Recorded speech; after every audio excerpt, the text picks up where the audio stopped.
સ્વાધ્યાય ટીવી.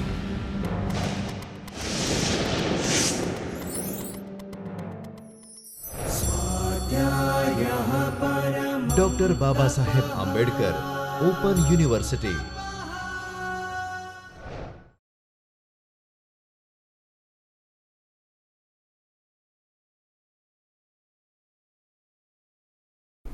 નમસ્કાર વિદ્યાર્થી મિત્રો, ડૉક્ટર બાબા સાહેબ આંબેડકર ઓપન યુનિવર્સિટીમાં આપનું સ્વાગત છે. ડૉક્ટર બાબા સાહેબ આંબેડકર ઓપન યુનિવર્સિટીના સ્વાધ્યાય ટેલિવિઝન સ્ટુડિયો અંતર્ગત વિદ્યાર્થી મિત્રોને સમાજશાસ્ત્ર વિષયમાં જીપીએસસી તથા યુપીએસસી પરીક્ષાઓની તૈયારી કરવા માટે ખૂબ જ સરળતાથી લેક્ચર્સ વિડીયો મળી શકે એના માટે યુનિવર્સિટીએ ખૂબ જ સરસ આયોજન કર્યું છે. હું Sanjay Patel, assistant professor sociology, doctor Baba Saheb Ambedkar open university.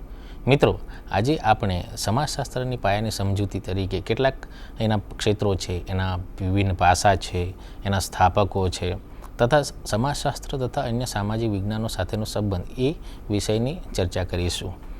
સૌપ્રથમ જોઈએ તો સમાજશાસ્ત્રના વિભિન્ન પાસાઓમાં સામાજિક સમૂહો તથા સમૂહોના પ્રકારો વિશે ચર્ચા કરીશું. સામાજિક સમૂહ એટલે શું એ જોઈએ તો અમુક ઢબની આંતરક્રિયા, સમાજ માન્યતાઓ તથા મૂલ્યો અને ધોરણો ઉપર આધારિત સામાજિક સંબંધોની અમુક નિયમિતતા હોય છે જે સામાજિક સમૂહને પ્રેરે છે. ઉપરાંત આંતરક્રિયાઓ અમુક સમયગાળા સુધી થતી હોય છે અને એના કારણે એક સમૂહ રચાય છે. સામાજિક સમૂહના પ્રકારો તરીકે જોઈએ તો સામાજિક સમૂહના પ્રકારોમાં પ્રાથમિક સમૂહ તથા ગૌણ સમૂહ. પ્રાથમિક સમૂહમાં જોઈએ તો આ એક એવો સમૂહ છે કે જેમાં સમૂહો વચ્ચેનો સંબંધ બહુ જ નિકટનો અથવા તો ઘનિષ્ઠ હોય છે. કે દાખલા તરીકે પ્રાથમિક સમૂહને આપણે જોઈએ તો આદિવાસી સમાજ, એમાં સભ્યો વચ્ચેનો સંબંધ ખૂબ જ નિકટનો હોય છે. એમના આંતર સંબંધો, આંતરક્રિયાઓ, એમના સામાજિક સાંસ્કૃતિક રૂપરેખા જોઈએ તો લગ્નેતર સંબંધોમાં પણ ખૂબ જ નિકટના સંબંધો હોય છે કે જેથી કરીને આખું એમનું કુટુંબ, આજુબાજુનું સગપણ વ્યવસ્થા સાથે જોડાયેલા સંબંધોના સંબંધમાં આખું ફળિયું, શેરી કે મહોલ્લો અથવા તો આખું ગામ એની સાથે રચાયેલું હોય છે.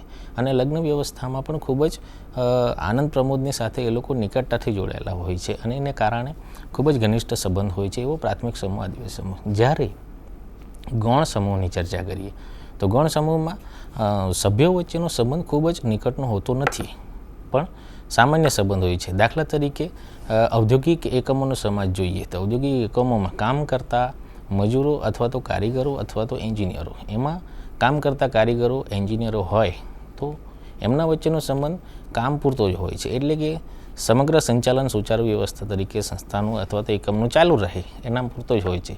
પણ આત્મીયતા, લાગણી કે પછી એમને વચ્ચેનો સામાજિક સંબંધ ફક્ત કામ પૂરતો હોય છે. એટલે પ્રાથમિક સમૂહ અને ગૌણ સમૂહ એ રીતના બે સમાજોનું આ વિભિન્ન પાસાઓ તરીકે જોઈએ છે કે જે આસ્પેક્ટ ઓફ સોશિયોલોજીમાં આપણે આવી શકે છે. એ જ ઉપરાંત સમાજશાસ્ત્રના અભ્યાસના મુખ્ય ક્ષેત્રોમાં જોઈએ તો સમાજશાસ્ત્રના અભ્યાસના મુખ્ય ક્ષેત્રો હોય તો પાયાની સમજૂતી તરીકે વિદ્યાર્થી મિત્રો એ રીતે જોઈએ તો એમાં સમાજશાસ્ત્ર મૂળ 3 પ્રશ્નોમાં કામ કરે છે. એક તો સમાજો કેવી રીતે અને શા માટે રચાય છે. બીજું, સમાજો કેવી રીતે અને શા માટે અસ્તિત્વમાં રહે છે. અને ત્રીજું, સમાજો કેવી રીતે અને શા માટે બદલાય છે. સમાજો કેવી રીતે અને શા માટે રચાય છે એમાં જો વાત કરીએ તો દરેક પ્રાથમિક સમૂહ હોય કે ગૌણ સમૂહ હોય, એ પ્રાથમિક સમૂહ અને ગૌણ સમૂહની વાત કરીએ તો દરેક સમાજનું સામાજિક માળખું અલગ અલગ હોય છે. પછી એ સાદો સમાજ હોય કે જટિલ સામાજિક વ્યવસ્થાનો સમાજ હોય. બીજો છે સમાજો કેવી રીતે અને શા માટે અસ્તિત્વમાં રહે છે. એ દરમિયાન જોઈએ તો સમાજો અસ્તિત્વમાં રહે, ભારતીય સમાજના પરિપ્રેક્ષ્યમાં જોઈએ તો જ્ઞાતિ વ્યવસ્થાના પાયામાં આપણે ભારતની વાત કરીએ તો 3,000 થી 4,000 જેટલી જ્ઞાતિઓ છે. એ જ્ઞાતિઓનું પોતાનું સામાજિક બંધારણ હોય છે. એના રીત રિવાજો, એની સંસ્કૃતિ, એનું ખાનપાન, એનું વંશાનુગત વ્યવસાય, આ બધું એમના પાયામાં હોય છે. એટલે એ મોટેભાગે એમની વ્યવસ્થા જે હોય છે, એમના જે કામ કરતી આખી સામાજિક સંબંધોની ગુંફણ જે હોય છે એ આખું અસ્તિત્વ ટકાવી રાખવા માટે કામ કરે છે. ત્રીજું છે કે સમાજો કેવી રીતે અને શા માટે બદલાય છે. મિત્રો, પરિવર્તન એ સંસારનો નિયમ છે એવું કહેવાય છે, પણ સામાજિક પરિવર્તન દરેક કુટુંબ કે પછી સમાજ કે દેશ કે રાજ્યમાં આવતું હોય એ પરિવર્તન કયા કારણોસર આવે છે એ કારણો કયા છે, એ તપાસનારા પરિબળો કયા છે, એ પરિવર્તનનું મુખ્ય મોજું કઈ રીતે આવે છે એ તપાસવાનું મુખ્ય હોય છે. એટલે આ મુખ્ય ક્ષેત્રોમાં 3 હોય છે, એટલે કે સમાજ કેવી રીતે રચાય છે, કેવી રીતે અસ્તિત્વમાં રહે છે અને કેવી રીતે બદલાય છે. ઉપરાંત એમાં સંસ્કૃતિ પણ ખૂબ જ મહત્ત્વનો ભાગ ભજવે છે. સંસ્કૃતિ એટલે આપણે આગળ જોઈએ કે શીખેલા વર્તનની ઢબ એટલે સંસ્કૃતિ. માનવીના જન્મથી જ લઈને માનવીનો જન્મ થાય ત્યારથી જ એ સંસ્કૃતિ સાથે વણાયેલો રહે છે. સંસ્કૃતિની મુખ્ય બાબત એ છે કે ભૂતકાળના અનુભવો પરથી, એટલે શીખેલા વર્તનની ઢબ એટલે શીખેલું વર્તન એટલે ભૂતકાળમાં થયેલું આખું વર્તન, એના ઉપરથી આપણે શીખીને જે આગળ જાય અને સામાજિક સંબંધોનું ગુંફણ રચાય એ એક સંસ્કૃતિનો એક ભાગ બને છે. એટલે ભૂતકાળના અનુભવો પ્રાપ્ત કરવાની વ્યક્તિને તક મળે છે. આ ઉપરાંત જોઈએ તો સમાજશાસ્ત્ર અને વિજ્ઞાન. હવે એમ કહેવાય છે કે સમાજશાસ્ત્ર એ તો એક સમાજનો અભ્યાસ કરતું શાસ્ત્ર છે, પણ કઈ રીતે? તો કે સમાજશાસ્ત્રની વ્યાખ્યા જોઈએ તો સમાજનો વૈજ્ઞાનિક પદ્ધતિથી અભ્યાસ કરતું શાસ્ત્ર. વૈજ્ઞાનિક પદ્ધતિ એટલે શું એ પણ એક તપાસવાનો મુખ્ય વિષય રહે છે. વૈજ્ઞાનિક પદ્ધતિમાં વિજ્ઞાન એટલે વૈજ્ઞાનિક અભિગમ ઘટનાઓના નિરીક્ષણ અને પરીક્ષણ પર ભાર મૂકવામાં આવે છે. ઘટનાઓનું નિરીક્ષણ અને નિરીક્ષણ એ પણ એક આખું સાયન્ટિફિક મેથડથી લેવામાં આવે છે. પરીક્ષણ પણ એક વૈજ્ઞાનિક પદ્ધતિથી જ લેવામાં આવે છે. એટલે વૈજ્ઞાનિક અભિગમનું નિરીક્ષણ અને પરીક્ષણ કરીને પરીક્ષણ દ્વારા ભાર મૂકીને એક આખો શાસ્ત્રીય રીતે એનો અભ્યાસ કરવામાં આવે છે. એ જ રીતે સમાજશાસ્ત્રમાં પણ સમાજનો અભ્યાસ કઈ રીતે કરવો, એમ કહેવાય છે કે સમાજનો કોઈ પણ કુટુંબ કે પછી કોઈ ગામ કે પછી આખા જિલ્લાની આર્થિક સામાજિક વ્યવસ્થાનો અભ્યાસ કરવો હોય તો ફક્ત કઈ પદ્ધતિનો અભ્યાસ કરવો એવું નથી. સમાજશાસ્ત્રની નિશ્ચિત પદ્ધતિઓ છે. એ જ પદ્ધતિનો ઉપયોગ કરીને આપણે કેટલીક ટેકનિક્સ વિકસાવીને ડેટા કલેક્શન કરીને અને પછી તારણો અને સામાન્યીકરણ તરફ જઈએ છીએ અને એના દ્વારા એક સિદ્ધાંત સ્થાપવાની પ્રયત્ન કરીએ છીએ. એટલે સમાજશાસ્ત્ર અને વિજ્ઞાન વચ્ચેનો સંબંધમાં પણ સમાજશાસ્ત્ર એક વિજ્ઞાન છે એમ કહેવાય છે. ઉપરાંત સમાજશાસ્ત્રમાં કેટલાક સ્ટેપ છે, પગથિયા છે કે કઈ રીતે આપણે એનો સમાજનો અભ્યાસ કરી શકાય. તો કે પહેલાં સમસ્યાનું સ્વરૂપ જાણવાનું કે ભાઈ કોઈ પણ સમાજમાં કે કુટુંબમાં કે કોઈ શેરી કે કોઈ વિસ્તાર, એ સમાજમાં દાખલા તરીકે નિરક્ષરતાનું પ્રમાણમાં આપણે અભ્યાસ કરવાનો હોય તો એ નિરક્ષરતામાં કયા પરિબળો છે કે જેથી કારણે કન્યાઓનું નિરક્ષરતા અથવા તો વૃદ્ધોની નિરક્ષરતા કેમ રહી જવા પામી છે, એના કયા કારણો છે, એના ભૌગોલિક કારણો છે, સામાજિક કારણો છે કે આર્થિક કારણો છે કે પછી રાજકીય કારણો પણ હોઈ શકે. એ રીતના કેટલાક મુદ્દાઓનું આપણે સમસ્યાઓનું સંશોધન કરીને પછી એને આપણે ઉપકલ્પનાઓ બાંધીને નિયત સમયમાં અને નિયત વિસ્તારમાં ચોક્કસ કરેલા ક્ષેત્ર કાર્ય કરીને કેટલીક પ્રશ્નાવલી, અનુસૂચિ કે કેટલીક ટેકનિક વિકસાવીને અથવા તો સહભાગી નિરીક્ષણ કરીને એનો માહિતી આપણે લઈએ છીએ અને પછી એના ડેટા કલેક્શન, એનું ટેબ્યુલેશન થાય અને પછી તારણો તારવવામાં આવે છે અને નિષ્કર્ષો લાવવામાં આવે છે અને એ દ્વારા એક વૈજ્ઞાનિક સિદ્ધાંતો સ્થાપવાનો પ્રયત્ન કરવામાં આવે છે. આમ સમાજશાસ્ત્ર એક વિજ્ઞાન છે એવું કહી શકાય. બીજું કે સમાજશાસ્ત્રના કેટલાક સ્થાપકો પણ આપણે જોઈએ. એ સ્થાપકોમાં મુખ્યત્વે જોઈએ તો ઓગસ્ટ કોમ્પ, પછી બીજા Max Weber, Karl Marx, Durkheim, Herbert Spencer એવા પાયાના સમાજશાસ્ત્રીઓ છે જેમણે સૈદ્ધાંતિક પરિપ્રેક્ષ્યો દ્વારા સમાજશાસ્ત્રને સ્થાપિત કરવાનો પ્રયત્ન કર્યો છે. એમાં ઓગસ્ટ કોમ્પ વિશે આપણે જોઈએ તો ઓગસ્ટ કોમ્પ એ આધુનિક સમાજશાસ્ત્રના પિતા તરીકે ઓળખવામાં આવે છે. સમાજશાસ્ત્ર એવો શબ્દ આપવામાં ઓગસ્ટ કોમ્પનો ફાળો છે. એમાં પ્રથમ વખત એમણે પ્રયોગ કર્યો સમાજશાસ્ત્ર તરીકે. એટલે સમાજ ચોક્કસ અને નિશ્ચિત તબક્કાઓમાંથી પસાર થાય છે. એટલે એના 3 જેવા પ્રકારો પડે છે. એ 3 પ્રકારોમાં એમણે કહ્યું કે ધાર્મિક તબક્કામાંથી પસાર થાય છે, દાર્શનિક તબક્કાઓમાંથી પસાર થાય છે અને છેલ્લે વૈજ્ઞાનિક તબક્કાઓમાંથી પસાર થાય છે. એટલે સમાજશાસ્ત્રને એક વિજ્ઞાન તરીકેનો દરજ્જો આપવામાં ઓગસ્ટ કોમ્પે ખૂબ જ મોટો ફાળો આપ્યો. એમાં ધાર્મિક તબક્કાઓ દ્વારા એમણે જણાવ્યું કે કોઈ પણ સમાજ હોય એ સમાજમાં ધર્મનું ખૂબ જ મહત્ત્વ હોય. એ ધર્મના આધારે જ એમની સામાજિક રચના પણ જોવા મળતી હોય. એમના રિવાજો, એમના વ્યવહાર, એમના ખાનપાન એ બધું ધાર્મિક રીતે આખી એ પ્રક્રિયાઓ ચાલ્યા કરતી હોય અને એ દરમિયાન એમાં કેટલાક પરિવર્તનોને કારણે પણ એક આખી સામાજિક પુનર્નિર્માણની દિશા તરફ જાય. એ ઉપરાંત દાર્શનિક તબક્કાઓ જ્યારે આવે છે ત્યારે કેટલુંક તત્વજ્ઞાન જે છે એ દાર્શનિક પાયા પર એને સ્થાપિત કરવાનો પ્રયત્ન કરવામાં આવે છે અને પાછળથી જે ત્રીજો તબક્કો આવે છે એ વૈજ્ઞાનિક તબક્કો. વૈજ્ઞાનિક તબક્કો એટલે એવો તબક્કો કે જેમાં વ્યવસ્થિત રીતે સમાજનો અભ્યાસ કરીને એ સમાજમાં વૈજ્ઞાનિક પરિબળો એટલે કે યંત્ર, ટેકનોલોજી, આધુનિકતા વગેરે જેવા પરિબળો કામ કરે છે. સામાજિક પરિવર્તનરૂપ કારણો કામ કરે છે. એમાં ઉત્ક્રાંતિ પણ આવી જાય છે, ક્રાંતિ પણ આવી જાય છે, ચળવળ આવે છે. એટલે આ બધી પ્રક્રિયાઓમાંથી પસાર થાય એટલે વૈજ્ઞાનિક તબક્કાઓનો ખૂબ જ વૈજ્ઞાનિક તબક્કો જે છે એ ઘણી રીતે આગળ અને વ્યવસ્થિત ચોક્કસ રીતે સ્થાપિત થયેલો જણાય છે. એમાં એમણે કહ્યું કે સ્થિતિશાસ્ત્ર અને ગતિશાસ્ત્ર. સ્થિતિશાસ્ત્ર અને ગતિશાસ્ત્ર બે પાયાના મુદ્દાઓ પર એમણે જણાવ્યું છે. સ્થિતિશાસ્ત્ર એટલે કે સામાજિક જીવન અને વર્તન સ્વરૂપ. વ્યક્તિનું સામાજિક જીવન અને વર્તન સ્વરૂપ જે છે એ કઈ રીતે આખું એના સમાજમાં એનો પરિરૂપ રચાતું હોય એ સ્થિતિશાસ્ત્ર સામાજિક જીવન અને વર્તન સ્વરૂપ પર આધાર રાખે છે.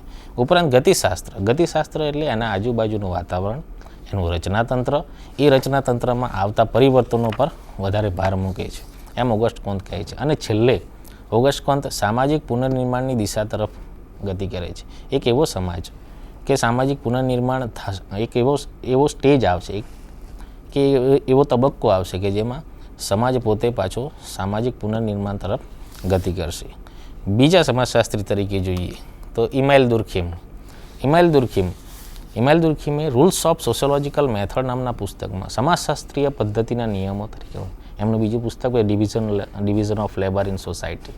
એ પુસ્તકમાં બે પ્રકારની એકતાઓ વિશે એમણે વાત કરી. એક તો યાંત્રિક એકતા અને બીજી છે દૈહિક એકતા. યાંત્રિક એકતાની વાત કરીએ તો યાંત્રિક એકતા મિત્રો કયા સમાજમાં જોવા મળે છે એ જાણવું ખૂબ જ જરૂરી છે. યાંત્રિક એકતાની વાત કરીએ તો યાંત્રિક એકતા એ સાદા અને સરળ સમાજોમાં જોવા મળે છે. આપણે આગળ વાત કરી ગયા તેમ સાદા અને સરળ સમાજો એટલે કે આદિવાસી સમાજની આપણે વાત કરીએ તો એ ખૂબ જ સાદા અને સરળ સમાજો. એમાં શ્રમ વિભાજન ખૂબ જ સાદું હોય. એમની આર્થિક પ્રવૃત્તિઓ જે છે, દાખલા તરીકે આદિવાસી સમાજની આપણે આર્થિક પ્રવૃત્તિની વાત કરીએ તો કે શિકારી જીવન જીવવું, ફળાહાર એકઠો કરવો, કંદમૂળ એકઠા કરવા, સામૂહિક આર્થિક પ્રક્રિયાઓમાં માછીમારી કરવી, એ બધી એમની આર્થિક પ્રવૃત્તિઓ છે. એમાં એમનું જે કામ છે પુરુષોનું કામ અને મહિલાઓનું કામ જોઈએ તો મહિલાઓના કામમાં મોટેભાગે બાળકોને રખેવાળ કરવી, કંદમૂળ એકઠા કરવા વગેરે જેવી ઘરનું સાર સંભાળ કરવો. જ્યારે પુરુષોનું કામ જે છે એ શિકારી જીવન જીવવું, હાટ બજારોમાં આખું જે કંઈ વિનિમય વ્યવસ્થા હોય ત્યાં સુધીનું કામ કરવું, એ બધી વ્યવસ્થાઓ પુરુષો કરતા હોય છે મુકે. એટલે કે જે વધારે પડતું મહેનત માંગી લે અને શારીરિક શ્રમ વધારે જતો હોય એ જે કામ માંગે છે એ પુરુષો કરતા હોય. જ્યારે સ્ત્રીઓ ઘરની સાર સંભાળથી માંડીને બાળકોના સાર સંભાળ સુધીની કામગીરી તથા કંદમૂળ એકત્ર કરવા સુધીની પ્રવૃત્તિઓમાં જોડાયેલી હોય છે. એ યાંત્રિક એકતા એટલે સરળ સાદા સમાજોમાં જોવા મળે છે. જ્યારે દૈહિક એકતાની વાત કરીએ કે દૈહિક એકતા એ જટિલ સમાજો તરફ જાય છે. જટિલ સમાજો એટલે કયો તરફ? આપણે આજે આધુનિક ઔદ્યોગિક એકમ 21મી સદી તરફ આવી ગયા છે ત્યારે આધુનિક ઔદ્યોગિક એકમો સુધી આપણે આખો એક સમાજ ઊભો થયો છે. એ સમાજથી આગળ એક ઉપસંસ્કૃતિ પણ ઊભી થઈ છે. એ આધુનિક ઔદ્યોગિક એકમોમાં જોઈએ તો મુખ્યત્વે શ્રમનું વિભાજન થયેલું હોય છે. દરેક એકમની વાત કરીએ તો નાની ટાંકણીથી લઈને મોટા યંત્રો બનાવવા સુધીના જે સાધનો બનાવવામાં આવે છે એની વચ્ચે જે મજૂરો રોકાયેલા હોય છે એમની વચ્ચેનું જે શ્રમનું વિભાજન થયેલું હોય છે એ શ્રમનું વિભાજન એ દૈહિક એકતા તરીકે ઓળખાવે છે ઇમાઇલ દુર્ખીમ. આ ઉપરાંત ઇમાઇલ દુર્ખીમ એમ કહે છે કે જ્યારે આ એકતામાં જ્યારે કોઈક વાર ભંગાણ થાય છે એ ભંગાણમાં મોટેભાગે કોઈક એવું સંઘર્ષ થાય છે એમની જરૂરિયાતોને કારણે અથવા તો એમની જે રૂટીન વ્યવસ્થાઓમાં કચાશ રહી જવાને કારણે અથવા તો બીજી કોઈ આર્થિક વ્યવસ્થામાં ભંગાણ થાય તો એના કારણે એકતાનો ભંગને કારણે સમાજ તૂટવા માંગે છે એવું ઇમાઇલ દુર્ખીમ જણાવે છે. બીજું જોઈએ તો મેક્સ વેબરની આપણે વાત કરીએ. મેક્સ વેબર એ સામાજિક ક્રિયા એટલે કે મેક્સ વેબર સામાજિક સંબંધોના બદલે સામાજિક ક્રિયાનો ખ્યાલ વધારે પડતો ભાર મૂકે છે. એનું કારણ કે માનવી પોતાની વર્તન ઢબોને જે અર્થ આપે તેને સમજવા માટે સામાજિક ક્રિયાનો સર્વગાહી અભ્યાસ કરવો જરૂરી છે એમ મેક્સ વેબર જણાવે છે. મેક્સ વેબર એમ કહે છે કે સમાજોને જો સમજવા માટે તુલનાત્મક પદ્ધતિ પણ ઉપયોગી થાય છે. એટલે મેક્સ વેબરનો મિત્રો વિદ્યાર્થી તરીકે ખૂબ જ ડિટેલમાં અભ્યાસ કરવો હોય તો આખો એમનો પુસ્તકો વસાવીને આપણે આગળ અભ્યાસ કરી શકીએ. એમનો ધર્મ અંગેનો અરુણતા જાતિનો અભ્યાસ પણ ખૂબ જ રસપૂર્વક તમે અભ્યાસ કરી શકો છો એવી ખૂબ જ સચોટ માહિતી એમણે થિયોરિટિકલ પર્સપેક્ટિવથી આપી છે. બીજું કે મેક્સવેબરે મુખ્યત્વે કોઈપણ વ્યક્તિ અથવા તો સમૂહ પર જે અસર થાય છે એ સમૂહ પર અસર થાય છે એના કારણે જે વ્યવસ્થા થાય છે એની કઈ અસર થાય છે એ અસર માટે 3 પ્રકારો એમણે આપ્યા છે. એ 3 પ્રકારોમાં એમણે આપ્યું છે કે વિભૂતિમાન સત્તા, પછી પરંપરાગત સત્તા અને બૌદ્ધિક કાનૂની સત્તા. વિભૂતિમાન સત્તા એટલે આપણે કોને કહીશું કે કોઈક વ્યક્તિથી પ્રેરાઈને આપણે એમને નમન કરીએ, એટલે કે એમનું જે વ્યક્તિત્વ હોય એનાથી આપણે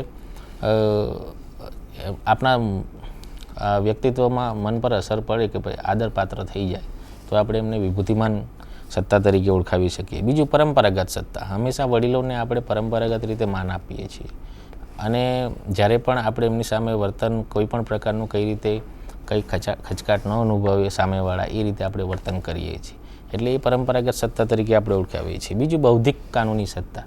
બૌદ્ધિક કાનૂની સત્તા એટલે આપણે કોઈક અમલદારી શાહીમાં જોઈએ તો મોટે ભાગે કઈ પરીક્ષાઓ મિત્રો તમે જીપીએસસી યુપીએસસીની તૈયારી કરતા હો ત્યારે કઈ પરીક્ષાઓમાં તમે પાસ કરો તો સારા સ્ટેજ પર જવાય. દાખલા તરીકે આઈએએસ આઈપીએસ કેડર પર જવું હોય તો કઈ પરીક્ષાઓ પાસ કરી, એટલી બૌદ્ધિક ક્ષમતા તમે હાંસલ કરી હોય અને પછી એ ડેઝિગ્નેશન તમે ભોગવો અને તમારાથી પ્રેરાઈને સામેવાળા જે વર્તન કરે અને માનપાન અને તમને મળે છે એ દરમિયાન જે સત્તા આવે છે એ બૌદ્ધિક કાનૂની સત્તા તરીકે આપણે ઓળખાવીએ છીએ. બીજા સમાજશાસ્ત્રી છે કાર્લ માર્ક્સ. કાર્લ માર્ક્સ પોતાના વિચારો દ્વારા એમાં કાર્લ માર્ક્સની આખી થિયરી મૂડીવાદી પરિપ્રેક્ષ્યમાં આપણે લેવી જરૂરી છે. કેટલીક વખત અર્થશાસ્ત્ર વિષયમાં પણ કાર્લ માર્ક્સને ખૂબ જ અસરકારક રીતે ભણાવવામાં આવે છે. સમાજશાસ્ત્રમાં પણ વર્ગ સંઘર્ષને લઈને ખૂબ જ વિસ્તારથી ચર્ચા કરવામાં આવે છે. કાર્લ માર્ક્સનું એક પુસ્તક છે દાસ કેપિટલ. એ દાસ કેપિટલમાં એમણે એક પહેલું વાક્ય લીધું છે કે અત્યાર સુધીનો સમાજનો સંઘર્ષ વર્ગ સંઘર્ષનો રહ્યો છે. એમણે ફર્સ્ટ વાક્યમાં જ એમણે લઈ લીધું છે. કાર્લ માર્ક્સ પોતાના વિચારો દ્વારા સમાજમાં સંઘર્ષ કઈ રીતે ઉત્પન્ન થાય છે તેના અભ્યાસ પર ભાર મૂકે છે. કાર્લ માર્ક્સ માનવીના ઇતિહાસને વર્ગ સંઘર્ષનો ઇતિહાસ તરીકે ઓળખાવે છે. એટલે કે જ્યારે પણ કોઈ વ્યવસ્થામાં અસંતુલન જળવાય, એટલે કે આર્થિક વ્યવસ્થામાં સમસ્યાઓ ઊભી થાય, એ સમસ્યાઓમાં મોટે ભાગે જોઈએ તો મૂડીપતિ વર્ગ અને મજૂર વર્ગ એ દરમિયાન એમને રોજગારીની સમસ્યાઓ હોય, નાણાંની સમસ્યાઓ હોય, ઉપરાંત શોષણની સમસ્યાઓ અથવા તો પગારની બાબતમાં કેટલાક સમસ્યાઓ જોવા મળે છે. એને કારણે જે સમસ્યાઓ ઉદ્ભવે છે અને એ આખો એક ક્રાંતિ આવે છે. એ ક્રાંતિના અનુસંધાને એક આખો વર્ગ સંઘર્ષ રચાય છે અને વર્ગ સંઘર્ષ દ્વારા જ સમાજમાં પરિવર્તન આવે છે એવું કાર્લ માર્ક્સ જણાવે છે. સમાજ અત્યાચારગ્રસ્ત લોકો હોય, માલિકો હોય, ગુલામો, જમીનદારો અને ખેતમજૂરો તથા આધુનિક સમયમાં મૂડીવાદીઓ અને મજૂરો વચ્ચેનો જે વર્ગમાં વહેંચાઈ જાય છે અને એમની વચ્ચે જે સંઘર્ષ રચાય છે અને એને કારણે સમાજમાં પરિવર્તન આવે છે. એ પરિવર્તનને આપણે વર્ગ સંઘર્ષની આખી સૈદ્ધાંતિક પરિપ્રેક્ષ્યમાં કાર્લ માર્ક્સ વર્ણવે છે. આ કેટલીક પાયાની બાબતો પણ છે. ઉપરાંત ઉત્પાદનના પરિબળો અને ઉત્પાદનના સંબંધો વચ્ચે વિરોધાભાસ અને વર્ગ સંઘર્ષ રચાય અને તેને કારણે સમાજમાં પરિવર્તન આવે છે એવું કાર્લ માર્ક્સ જણાવે છે. અને કાર્લ માર્ક્સ છેલ્લે જણાવે છે કે વર્ગવિહીન સમાજ રચનાની વાત કરે છે. વર્ગવિહીન સમાજ એક એવો સામ્યવાદી વર્ગવિહીન કે જેમાં કોઈ મૂડીપતિ પણ ના હોય અને મજૂર પણ ના હોય, સૌ સરખા, એ રીતે આખો એક સમાજ રચાશે એવી વર્ગવિહીન સમાજ રચનાની કાર્લ માર્ક્સ વાત કરે છે. બીજું હર્બર્ટ સ્પેન્સરની આપણે વાત કરીએ. હર્બર્ટ સ્પેન્સરે સમગ્ર પાસાઓ પર ભાર મૂક્યો છે. એમાં કુટુંબ, રાજકારણ, ધર્મ, સામાજિક નિયંત્રણ, શ્રમ, વિભાજન તથા સામાજિક સ્તરીકરણના ક્ષેત્રો પણ આવરી લે છે. સમાજના વિભિન્ન અંગો કાર્યાત્મકવાદી અભિગમથી એકબીજા પર પરસ્પર અવલંબિત છે એમ હર્બર્ટ સ્પેન્સરનું માનવું છે. રચનાતંત્રીય કાર્યાત્મકવાદમાં હર્બર્ટ સ્પેન્સર જણાવે છે, દાખલા તરીકે આપણા શરીરનું ઉદાહરણ લઈએ તો કોઈ એક ભાગમાં ઈજા થઈ હોય, એ ઈજાને કારણે આપણને આખો દિવસ દાખલા તરીકે કામ કરતા હોઈએ તો એ દરમિયાન આપણને એવું લાગે કે કોઈક એક ભાગમાં ઈજાને કારણે આપણને બરાબર કામ કરવામાં તકલીફ પડી રહી છે અથવા તો એ અંગ આપણને એવું તકલીફ આપે છે કે જેથી કરીને તમે સરખું કામ પણ ન કરી શકો. એટલે રચનાતંત્રીય કાર્યાત્મકવાદમાં કે કોઈક સમાજના એકાદ પાસામાં પણ ભંગાણ થાય તો એને કારણે સમાજમાં એ પાસામાં ભંગાણને કારણે સમાજમાં ક્ષતિ જોવા મળે છે એવું હર્બર્ટ સ્પેન્સરનું માનવું છે. ઉપરાંત સમાજશાસ્ત્ર અને અન્ય સામાજિક વિજ્ઞાનો સાથેનો સંબંધ પણ આપણે સમાજશાસ્ત્રની પાયાની સમજૂતીમાં જોવો જોઈએ. એમાં સમાજશાસ્ત્ર અને સામાજિક વિજ્ઞાનોમાં જોઈએ તો નૃવંશશાસ્ત્ર. મિત્રો, સામાજિક માનવશાસ્ત્ર, નૃવંશશાસ્ત્ર અને સમાજશાસ્ત્ર મોટેભાગે જોડિયા બહેનો તરીકે ઓળખાય છે. જ્યારે સમાજશાસ્ત્ર જે કામ કરે છે એ કામ કુટુંબથી ચાલુ કરે છે સમાજનો અભ્યાસ કરવાનો. જ્યારે નૃવંશશાસ્ત્ર આદિમ સમાજોથી, આદિમ સંસ્કૃતિનો અભ્યાસથી આખું પોતાનું સંશોધનનું ક્ષેત્ર આગળ ધપાવે છે.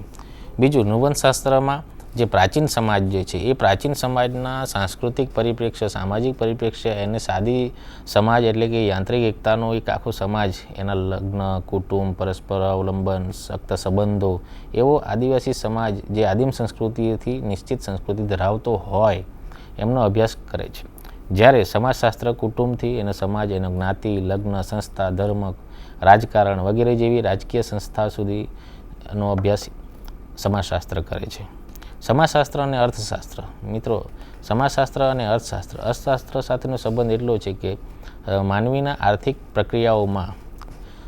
પ્રક્રિયાઓના વ્યવહારને કારણે સમાજમાં કઈ રીતનું પરિવર્તન આવે છે અને એની અસર શી હોય છે. નાણાકીય બાબતો હોય કે રોજગારલક્ષી બાબતો હોય, બજારલક્ષી બાબતો હોય, એ બજારલક્ષી બાબતોને કારણે સમાજ પર આજુબાજુના ઔદ્યોગિક સોસાયટી હોય કે પછી બીજું અર્બનાઇઝેશન થયું હોય, એ સમાજ પર કઈ રીતે અસરકારક ભાગ ભજવે છે, એનો અભ્યાસ સમાજશાસ્ત્ર અને અર્થશાસ્ત્ર સાથે જોડાયેલો છે. ત્રીજું છે સમાજશાસ્ત્ર અને સામાજિક વિજ્ઞાન, સામાજિક મનોવિજ્ઞાન. સામાજિક મનોવિજ્ઞાન એટલે મનોવિજ્ઞાન વ્યક્તિના વર્તનનો અભ્યાસ કરે છે. મનોવિજ્ઞાનના કેન્દ્રમાં હંમેશા વ્યક્તિ હોય છે, એના વર્તન વ્યવહાર, એની સમાજમાં વર્તણૂક તથા એમની કેટલીક સામાજિક પરિસ્થિતિઓ કે જે સમાજમાં કઈ રીતનો ભાગ ભજવે છે અને એના આજુબાજુ કેવી અસર પડે છે, એ રીતનો સમાજશાસ્ત્ર અને સામાજિક વિજ્ઞાનો સાથેનો સંબંધ છે. એટલે સમાજશાસ્ત્ર અને નૃવંશશાસ્ત્ર, સમાજશાસ્ત્ર અને અર્થશાસ્ત્ર અને સમાજશાસ્ત્ર અને સામાજિક મનોવિજ્ઞાન. આ ઉપરાંત પણ બીજા કેટલાક એપ્લાઇડ સોશિયોલોજી તરીકે, સામાજિક મનોવિજ્ઞાન તરીકે જોઈએ તો ઘણી બધા એવા ક્ષેત્રો છે કે જેમાં એની સાથે જોડાયેલા હોય છે.